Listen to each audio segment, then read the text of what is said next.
विद्वान की, विद्वत्ता की सबसे बड़ी निशानी है। विद्वान की विद्वत्ता की सबसे बड़ी निशानी है क्रोध का परित्याग।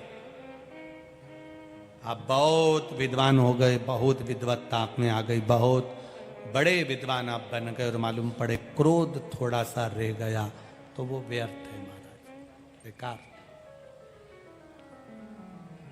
फिर उसकी कोई महत्वता नहीं, उसकी कोई मूलता नहीं है। फिर एक मेरा माताओं से निवेदन और एक यहाँ पर जो भाई आए हैं उनसे भी निवेदन है, सारी जीजियों से और जितने जीजा लोग आए हैं उनसे भी निवेदन है, जब कथा में घर से निकला करो तब श्री शिवाय नमस्तुभ्यम कहकर निकला करो।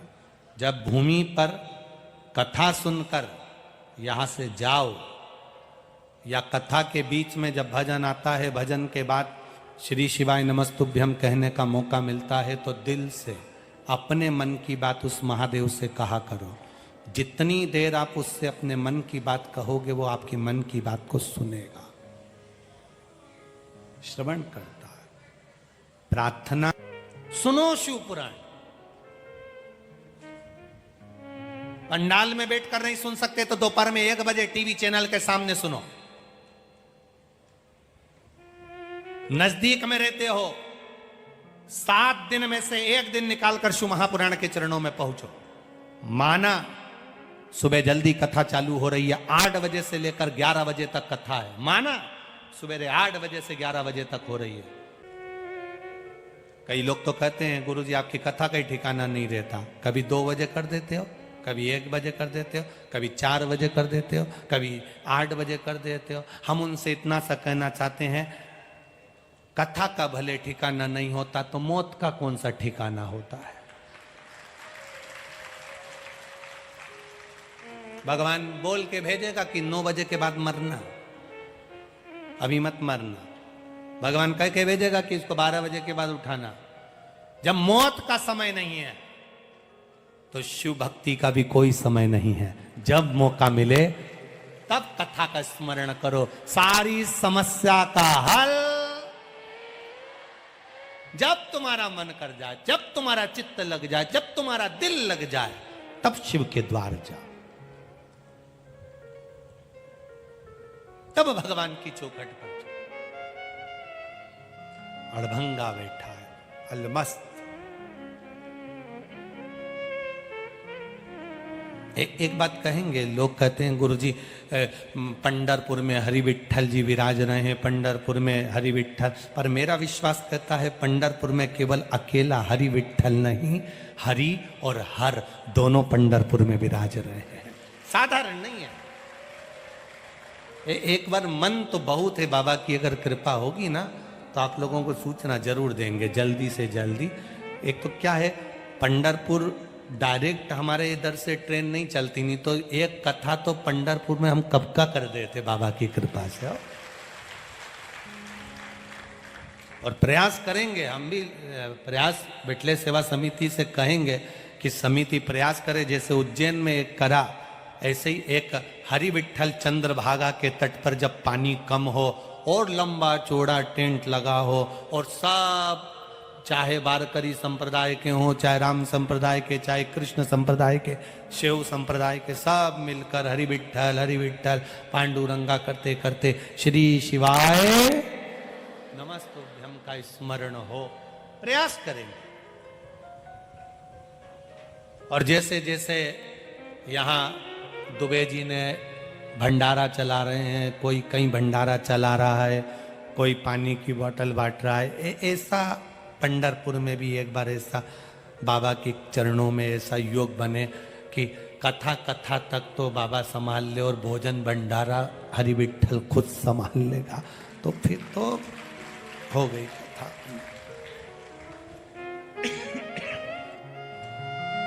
प्रयास शिव तत्व की ओर चलने का मन कर।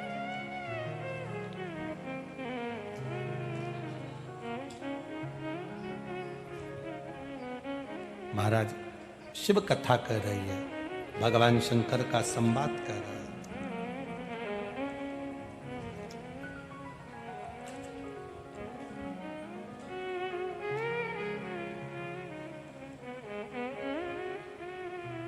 जब हमारी भक्ति दृढ़ हो जाए तब परमात्मा का दर्शन करने में देरी नहीं होती। देवराज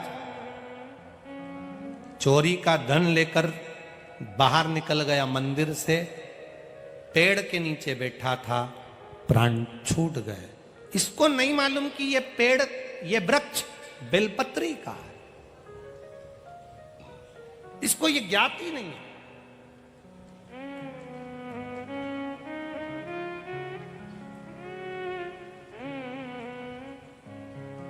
इसको ज्ञान नहीं है इस चीज का। ये तो बस वृक्ष के नीचे।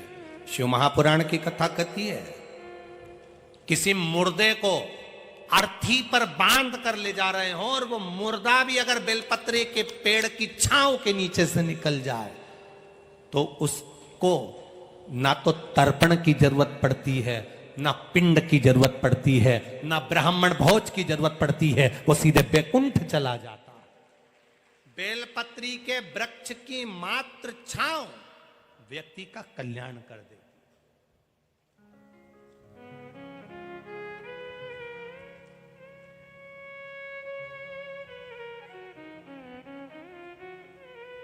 बस मात्र छांव उसका कल्याण कर दे।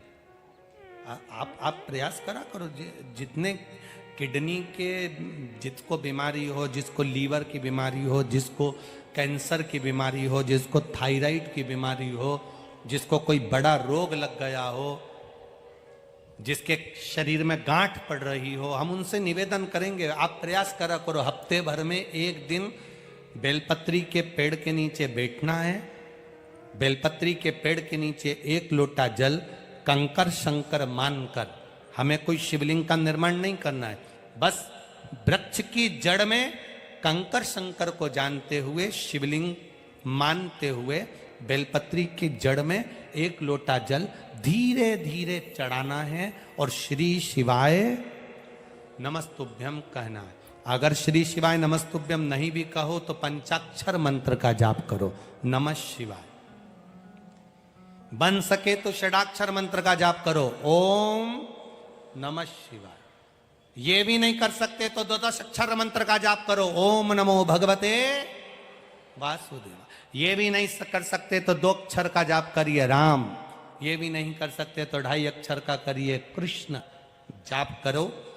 जल चढ़ाते चढ़ाते जिसका किडनी, लीवर, थायराइड आदि आदि बीमारियां जिसको बहुत ज्यादा घेरती हो, हफ्ते में एक बार, जैसे हफ्ते में एक बार तुम होटल जाते हो, हफ्ते में एक बार तुम बाहर घूमने जाते हो, उसी तरह हफ्ते में एक बार बेलपत्री के पेड़ के नीचे बैठकर शिव नाम का गुणगान करिए। धीरे धीरे धीरे धीरे बेलपत्री के वृक्ष में सारी 64 योगनियां, देवियां, देवता, लक्ष्मी, नारायण, ब्रह्मा, ब्रह्माणी, इंद्र, इंद्राणी सब उसी में विराजमान है। जब आप बैठोगे, शिव नाम जपोगे तो धीरे धीरे बीमारी अपने आप समाप्त होती चली जाएगी। हफ्ते में एक नियम बना कि मुझे शिव मंदिर तक जाना है, शंकर जी के बेलपत्र के नीचे बैठकर भगवान शिव का भजन।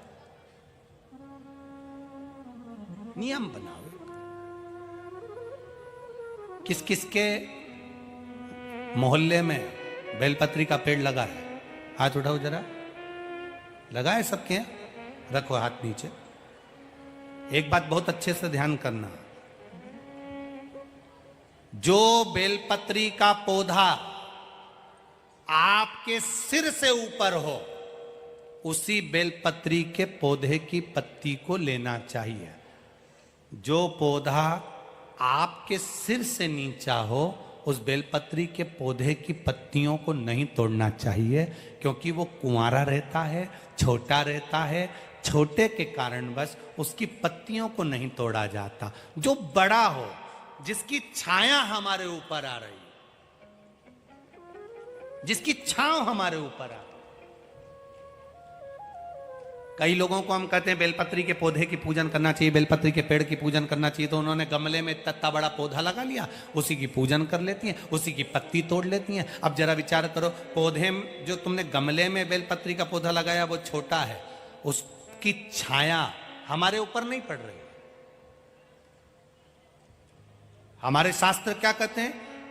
वृक्ष की छाया हमारे ऊपर पड़ना चाहिए। हाँ, गमले में बेलपत्री का पौधा लगाओ, थोड़ा बड़ा कर लो, बड़ा होने के बाद उसको एकांत में जाकर कहीं जमीन पर लगा कर आ जाओ, वो पौधे को ध्यान रखो, बड़ा होता चले जाए, बड़ा होता चले जाए। रोड के किनारे पर, रोड की साइड में, शमशान जाने वाले रास्ते के किनारे पर बेलपत्री का पौधा लगा होना चाहिए। क्यों? अगर कोई भूल से भी मुर्दे को लेकर जा रहा है, शमशान लेकर जा रहा है और बेलपत्री की छाया उस पर पड़ जाती है तो उसका कल्याण हो जाता है, वो फिर जन्म नहीं लेता, उसकी मुक्ति हो जाती है, उसका मोक्ष हो जाता है, वो मुक्त हो गया, वो मोक्ष पा गया। शिव कथा कह रही है, शिव महापुराण की कथा वर्णन कर, शिव तत्व कह रहा। देवराज नामक का ब्राह्मण बेलपत्री के पेड़ के नीचे प्राणों को त्याग दिया। शिव जी आए, नंदी पर बिठा कर ले गए। उसने प्रश्न कर लिया बाबा से, मैंने कभी मंदिर नहीं गया, मैंने कभी पूजन नहीं करी, मैंने कभी आराधना नहीं करी, मैंने कभी जल नहीं चढ़ाया, मैंने कभी शिव नाम नहीं लिया, फिर मुझे मुक्ति कैसे मिल रही है? कहा, तुम्हारी माता एक लोटा जल शिव जी को चढ़ाती थी।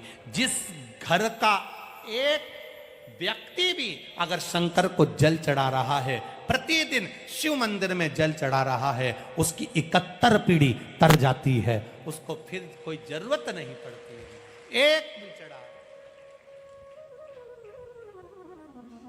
खाली न जाता कोई दर से तुम्हारे, मैं भी खड़ा हूं बाहें पसार, अपने हृदय से लगा लो, लगा लो, गिरा जा रहा हो, उठा लो, उठा लो।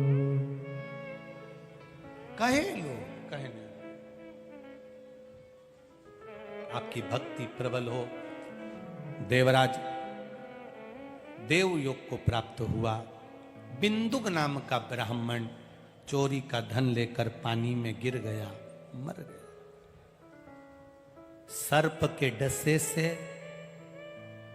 पानी में डूबकर मरे से, स्त्री के हाथ से मरे से, जो मर जाता है उसको कभी वैकुंठ धाम नहीं मिलता, प्रेत की योनि पाकर वो भटकता रहता है।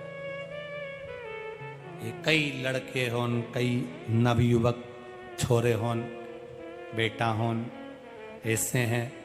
मेरे को उसने धोखा दे दिया, वो लड़की के चक्कर में उसके स्मरण में प्राणों को त्याग दिया। अब उसको इतना भान नहीं हुआ कि तू मर तो गया, ना तो तू बैकुंठ गया, ना तू नरक गया, प्रेत योनि में पड़ा और भटक रहा है। प्रेत योनि में पड़ा भटक रहा है।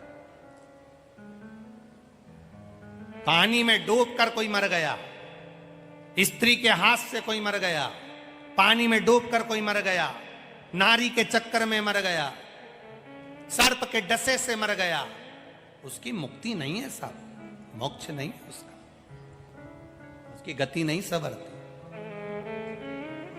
मुक्तता नहीं है उसकी। अब बिंदुक तो पानी में डूबकर मरा था। परीक्षित, राजा परीक्षित की कथा कहती है, सर्प के डसे से मरा पर भक्ति का बल प्रबल था। पानी में डूबकर बिंदुक मरा, प्रेत योनि में पड़ गया। चंचुला देवी ने हाथ जोड़ निवेदन करा, मेरे पति को मुक्ति कैसे मिलेगी, प्रेत योनि में पड़ा है। परीक्षित की कथा कहती है, सर्प के डसे से मरा पर भक्ति का बल प्रबल था। पानी में डूबकर बिंदुक मरा, प्रेत योनि में पड़ गया। चंचुला देवी ने हाथ जोड़ निवेदन करा, मेरे पति को मुक्ति कैसे मिलेगी, प्रेत योनि में पड़ा है। काशी गई, शिव की आराधना करते करते अपने प्राणों को त्याग दिया। पार्वती जी की सहेली बन गई, मौन रही। पूछ लिया माता ने, तुम क्यों मौन हो? कहा, पति प्रेत योनि में पड़ा है। घर का एक भी व्यक्ति अगर दुखी होता है तो घर में रहने वाला व्यक्ति भी दुखी होता है। उसकी मुक्ति का कोई यत्न किया जाए। तुमरुका जी से जाकर प्रार्थना करी और प्रार्थना करने का फल ये हुआ कि शिव महापुराण की कथा श्रवण करने का सौभाग्य मिला। स्वयं भगवान शंकर ईश्वर जी बने, पार्वती जी गोरा जी बनी, गणा और गौर बनकर, ईश्वर और गोरा बनकर शिव महापुराण की कथा को सुनने के लिए तुमरुका जी की। ईश्वर जी गोरा जी पधारे हैं, एक बार जोरदार ताली बजाएं ईश्वर जी और गोरा जी के लिए। यजमान परिवार आकर ईश्वर जी और गोरा जी का पूजन करेंगे भाव भक्ति के साथ में, आनंद के साथ में। शिव तत्व की कथा को श्रवण करने का सौभाग्य मिला है। आज पूर्णिमा का दिन, बैसाखी, बड़े आनंद के साथ आप सभी को, श्रोताओं को बहुत बहुत साधुवाद है। जो लोग पानी पिला रहे हैं, दान कर रहे हैं, धर्म कर रहे हैं, पुण्य कर रहे हैं, उनको बहुत बहुत साधुवादता है।